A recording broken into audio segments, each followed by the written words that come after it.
Bonsoir à tous, voici les principales informations du jour.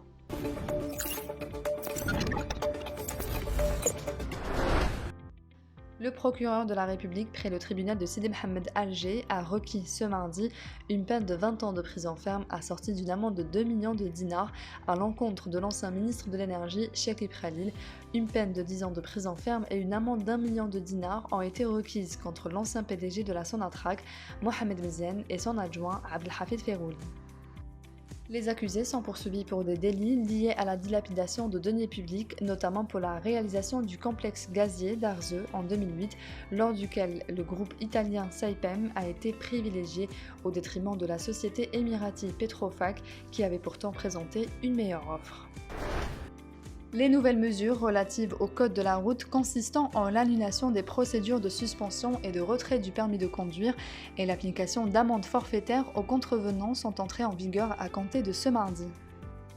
Le chargé de la gestion à la délégation nationale à la sécurité routière, Abdelhakim Nassef, a précisé que cette nouvelle procédure prépare le terrain à la délivrance du permis de conduire à points, soulignant que ces procédures s'inscrivent dans le cadre des efforts des pouvoirs publics visant à alléger les procédures administratives dans l'application du code de la route en orientant leurs efforts vers la lutte contre l'insécurité routière et en encourageant les contrevenants à payer l'amende.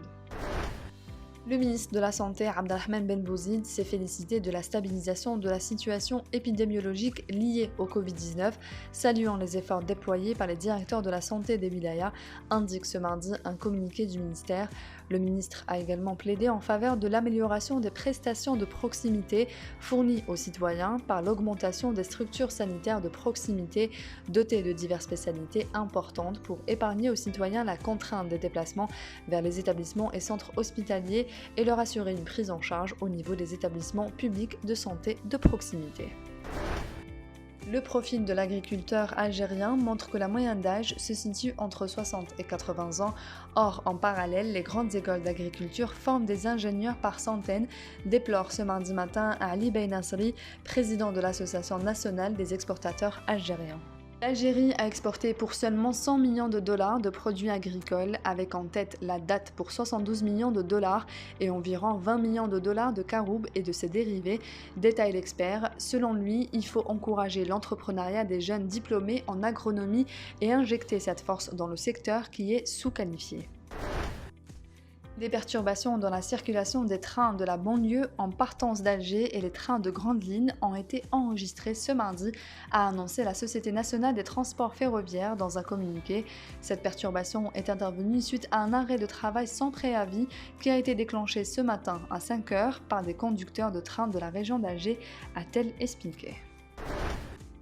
La France a pris acte de la décision des autorités maliennes d'expulser l'ambassadeur français du territoire. C'est en ces termes que le porte-parole du gouvernement français, Gabriel Attal, a qualifié ce mardi le départ forcé du représentant de la France à Bamako hier. On a rappelé notre ambassadeur, on ne va pas attendre qu'il soit expulsé pour le faire revenir en France, a précisé Gabriel Attal. Dans ce contexte, Gabriel Attal a confirmé que Paris et ses partenaires européens travailleront d'ici mi-février à l'adaptation de leur dispositif au Mali. Les autorités maliennes ont justifié cette décision par les récents propos hostiles et outrageux de responsables français à leur encontre. C'est la fin de ce journal, merci de l'avoir suivi. On se retrouve demain à la même heure sur nos réseaux sociaux.